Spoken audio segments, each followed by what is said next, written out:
વડોદરા મહાનગરપાલિકાની નિયમિત સાપ્તાહિક રિવ્યુ બેઠક આજે વડી કચેરી ખાતે મ્યુનિસિપલ કમિશનરની અધ્યક્ષતામાં યોજાઈ હતી. આ બેઠકમાં વિવિધ વિભાગોના વડાઓ અધિકારીઓ ઉપસ્થિત રહ્યા હતા. શહેરના વિકાસલક્ષી કામો, પ્રી મોન્સૂન કામગીરી તેમજ આગામી કાર્યક્રમોની તૈયારીઓ અંગે વિસ્તૃત ચર્ચા કરવામાં આવી હતી. આગામી 29 અને 30મી જૂનના રોજ યોજાનારી વાઇબ્રન્ટ ગુજરાત સમિટ વડોદરા ચેપ્ટરને ધ્યાનમાં રાખીને રાજ્ય સરકારના માર્ગદર્શન મુજબ વિવિધ વિભાગો વચ્ચે સંકલન સાધવા સૂચનાઓ આપવામાં આવી હતી. સાથે જ શહેરને વધુ આકર્ષક બનાવવા માટે સિટી લાઇટિંગ અને સિટી બ્યુટિફિકેશનના કામોને ઝડપી ગતિએ પૂર્ણ કરવા પર ભાર મૂકવામાં આવ્યો હતો. મ્યુનિસિપલ કમિશનરે જણાવ્યું હતું કે પ્રી મોન્સૂન કામગીરી લગભગ પૂર્ણતાના આરે છે અને બાકી રહેલા 1-2% કામોને પણ તાત્કાલિક પૂર્ણ કરવા માટે અધિકારીઓને સૂચના આપવામાં આવી છે. પાણી પુરવઠા સંબંધિત મુદ્દાઓ અંગે પણ બેઠકમાં ચર્ચા થઈ હતી.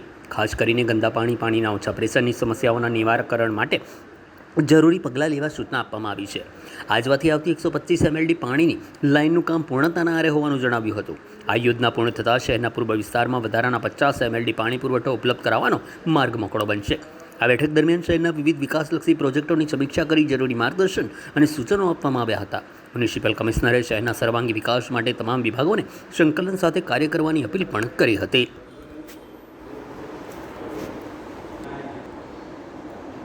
આજના રિવ્યૂ બેઠકમાં ખાસ કરીને આપ જાણો છો કે 29-30 તારીખે આપણા વડોદરામાં છેલ્લું last regional vibrant Gujarat summit Vadodara ચેપ્ટરનું થવાના છે.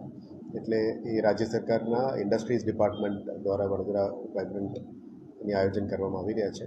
પણ વીએમસીની આ સિટી લિમિટમાં છે એટલે ઘણું બધું જવાબદારી વીએમસીને પણ આવે છે. એટલે આ તમામ જવાબદારી જે રાજ્ય સરકારે સૂચ્યું છે આ તમામ જવાબદારી નિભાવવા માટે અમે અલગ અલગ ડિપાર્ટમેન્ટ્સની ઓર્ડર પણ કર્યું છે અને પેટા ઓર્ડર્સ પણ જે ડિપાર્ટમેન્ટ કરવાના છે. એની ભાગરૂપે અમે ખાસ કરીને સાફ સફાઈનું એન્ક્રોચમેન્ટ રિમૂવલ ઉપર ફોકસ કરવાના છે. સિટી બ્યુટિફિકેશન ઉપર પણ અત્યારે ફોકસ કરવાના છે.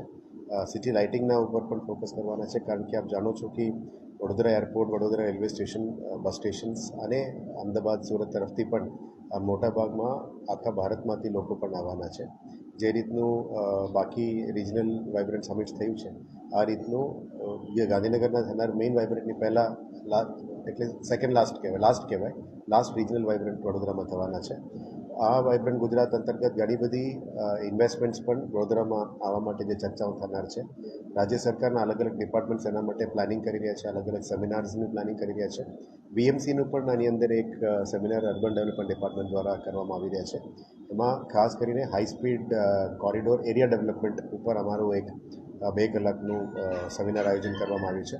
સાથે આમાં આપણે વડોદરા મહાનગરનું કોફી ટેબલ બુક પણ લોન્ચ થવાના છે. સાથે વડોદરા મહાનગરનું હેરિટેજ ઉપર જે કામગીરી થઈ રહ્યા છે અત્યારે હેરિટેજ સ્ટ્રક્ચર્સનું પણ એક જે કમ્પાઇલેશન છે એનું પણ કોફી ટેબલ બુક લોન્ચિંગ થઈ રહ્યા છે. 2 કલાકનું ચર્ચા વિમર્શ માટે વડોદરાની અંદર ટ્રાન્સપોર્ટેશન કેવી રીતે ઇમ્પ્રૂવ કરવી, લોજિસ્ટિક્સ કેવી રીતે ઇમ્પ્રૂવ કરવી, હાઈ સ્પીડ રેલ કોરિડોરની આજુબાજુના એરિયાની ડેવલપમેન્ટ કેવી રીતે કરવી, આ બધા ઉપર ચર્ચા પરામર્શ થવાના છે. એમાં વિદેશથી પણ લોકો આવવાના છે. ભારત સરકારમાંથી એક્સપર્ટ્સને પણ બોલાવવાના છે.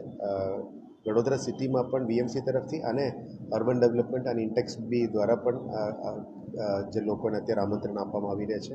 એટલે રિજનલ વાઇબ્રન્ટ ગુજરાતનું 29-30નો જે કાર્યક્રમ છે જેમાં મોટું કાર્યક્રમ જે વડોદરાને ગ્રોથ માટે આપણે નક્કી કરવાનું છે. પાયાનું જે રિજનલ ઇકોનોમિક માસ્ટર પ્લાન છે એ પણ ચર્ચા થવાની છે.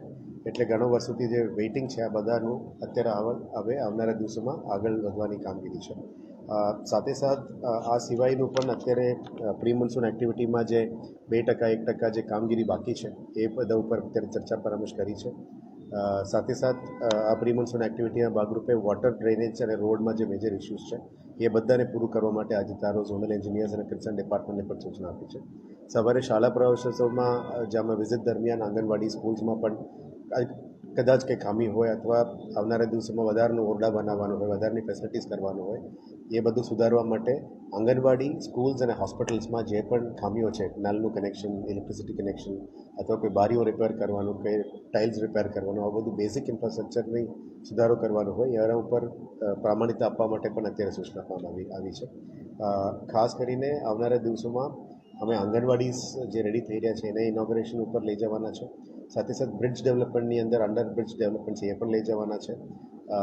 ટૂંકા સમયમાં અમારે એક લાઇબ્રેરી પણ રેડી થઈ રહ્યા છે એનું પણ ટૂંકા સમયમાં પ્રગતિ ઉપર લઈશું.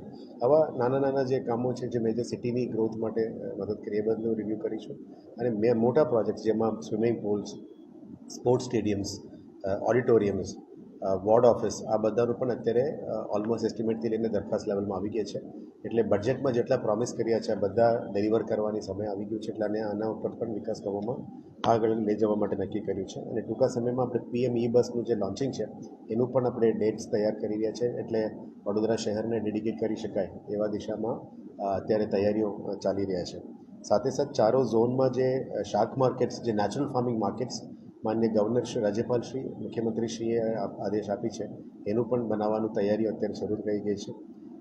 સાથે સાથ સ્મશાનનું જે મેન્ટેનન્સ છે શહેરમાં, સ્મશાનની મેન્ટેનન્સ, અતિથિગૃહોનું મેન્ટેનન્સ, ઓડિટોરિયમની મેન્ટેનન્સ, પાર્ક્સ એન્ડ ગાર્ડન્સનું મેન્ટેનન્સ, જેમાં મેક્સિમમ પબ્લિકનું ફૂટફોલ છે. વડોદરા મહાનગરપાલિકાની ઇમેજ બની રહ્યા છે પબ્લિક સાથે. સ્વિમિંગ પૂલ્સ, આ બધામાં જે પણ વધારાનું કામગીરી કરવાનું છે એના ઉપર પણ વધારે અત્યારે ભાર મૂકવામાં આવી રહ્યા છે. આ સાથે સાથે ઇન્ડિવિજ્યુઅલ પ્રોજેક્ટ્સ ઉપર પણ ઘણું બધું ચર્ચાઓ થઈ છે. ઇન્ડિવિજ્યુઅલ પ્રોજેક્ટ્સની વાત કરીએ તો ઘણું લાંબુ થઈ જશે, કારણ કે લિસ્ટ ઓલમોસ્ટ 30-35 ઇન્ડિવિજ્યુઅલ પ્રોજેક્ટ્સ ઉપર છે. પણ ઓવરઓલ સિટીમાં ઇમ્પ્રુવમેન્ટ્સ લાવવા માટે જે પણ પગલાઓ લેવાના છે એના ઉપર કામગીરી ચાલુ કરી છે. જે પેન્ડિંગ વર્કિંગ વુમન હોસ્ટેલનું પણ 2 જગ્યામાં કામ શરૂ થઈ ગઈ છે. આવનારા દિવસોમાં VMC દ્વારા હજી 4 working woman hostel, senior citizen hostel અને ક્રચ એને સાથે બનાવવા માટે પણ આયોજન ચાલી રહ્યા છે.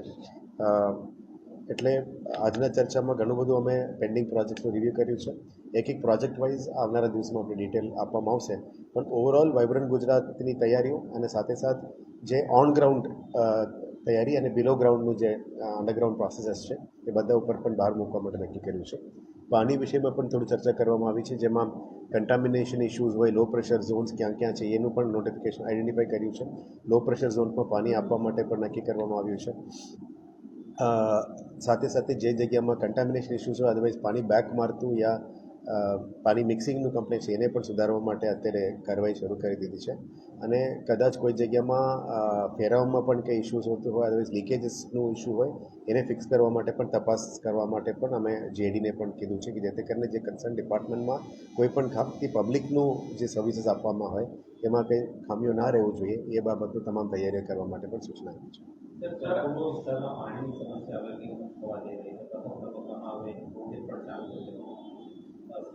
હવે અમે આપ જાણો છો કે આજવાનું સપાટી લગભગ 205માં પહોંચ્યું છે. નોર્મલી અમે એક્સેસ પાણી ફેબ્રુઆરી મહિનાથી પમ્પિંગ કરતા હોય છે. આ વખતે ચોમાસા થોડું ડિલે થઈ રહ્યા છે એટલે SSNLમાંથી પણ સપોર્ટ માંગી છે.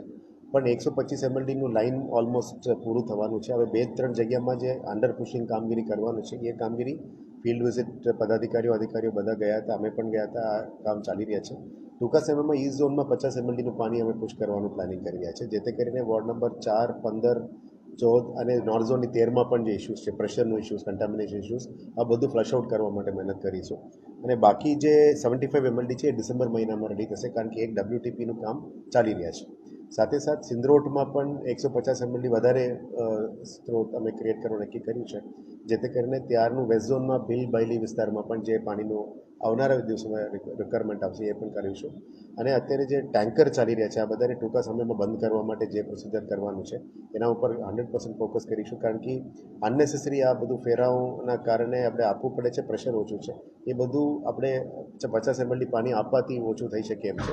થોડું ઘણું અમે સાઉથ ઝોનમાં પણ આપવું પડે છે. એટલે મેજર 4-5 વોર્ડ્સમાં જે ઇશ્યુઝ છે એને પૂરું પાડવા માટે કરીશું. અને ઇલીગલ કનેક્શન્સ છે એને પણ દૂર કરવા માટે અત્યારે કડક કાર્યવાહી આવનારા દિવસોમાં કરવામાં આવશે. સર, વોર્ડ ઓફિસમાં કે અલગ અલગ કચેરીઓમાંથી કેશિયર કામ કરી રહ્યા છે કોન્ટ્રાક્ટના. આજે લોકો હડતાલ પર ઉતર્યા છે, એડવાન્સ રિબેટ યોજના પણ અમલમાં છે, સવારથી કેશ બારીઓ બંધ છે. સોલ્યુશન અમે સાંભળી રહ્યા છે, એમની ઇશ્યુ સાંભળ્યું છે, પદાધિકારીઓ તરફથી પણ રજૂઆતો મળી છે. અમે અત્યારે એનું કંઈ રિઝલ્ટ કરવા માટે મહેનત કરી રહ્યા છીએ.